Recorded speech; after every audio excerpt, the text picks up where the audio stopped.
Long before the government shut down, one tri-state county began realizing its homeless situation was spiraling out of control. Claremont County Community Services says providing for the unhoused is a huge problem, and it has a small amount of resources to help. David Winter is in Batavia with an update on a story we first brought you on Friday. David? Thank you, Adam. Many people believe that the problems of homelessness are really relegated to places like downtown Cincinnati. But here in Claremont County and the cute little village of Batavia, they are not immune. And the people are not necessarily, the government is not necessarily ready to deal with the scope of the problem.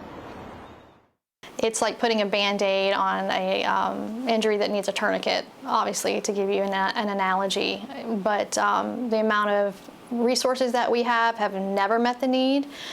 Billy Kuntz is the executive director of the Claremont County agency charged with helping those who are unhoused here.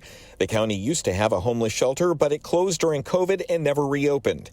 Now the county gives motel vouchers to people, but Kuntz says there are not enough for the demand.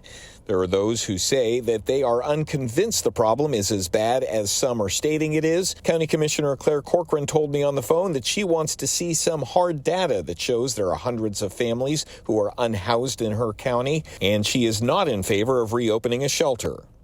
With all respect to Mrs. Corcoran, you know, she's not out there getting these calls to these homeless encampments, that we come across, and you know, that sometimes you can tell there's upwards of 5, 10, 20 people staying in these camps, and that's just one camp. And trust me, they're all around Union Township. I can't speak for the rest of the county, but we come across them all the time.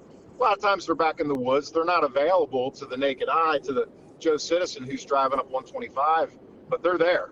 This is one of dozens of homeless encampments dotted throughout Claremont County. You can see a tent, cooking fuel, remnants of food and drinks, and what is most disturbing, a sippy cup and a doll chair, indications that this camp was occupied by a family.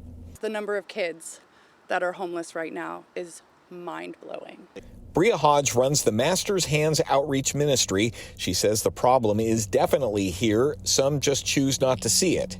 And Hodge says she has found a building that could house 100 of the homeless who are currently in tents, on couches, and in cars, but it will take $2 million to buy the property. They say it's going to cost about $2 million.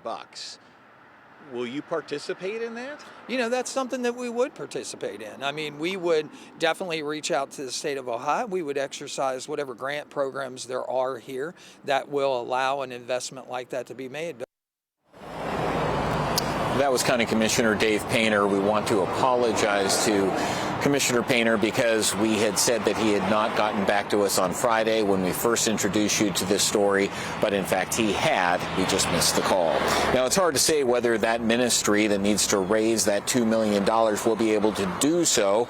The ministry certainly thinks that it can, but the likelihood that that happens before it gets really cold around here may take an act of God. In Batavia, this is David Winter reporting. David, thanks. Claremont County Community Services says what the county really needs is what every county needs, and that is to solve the problems related to mental health, drug and alcohol addiction, and job loss.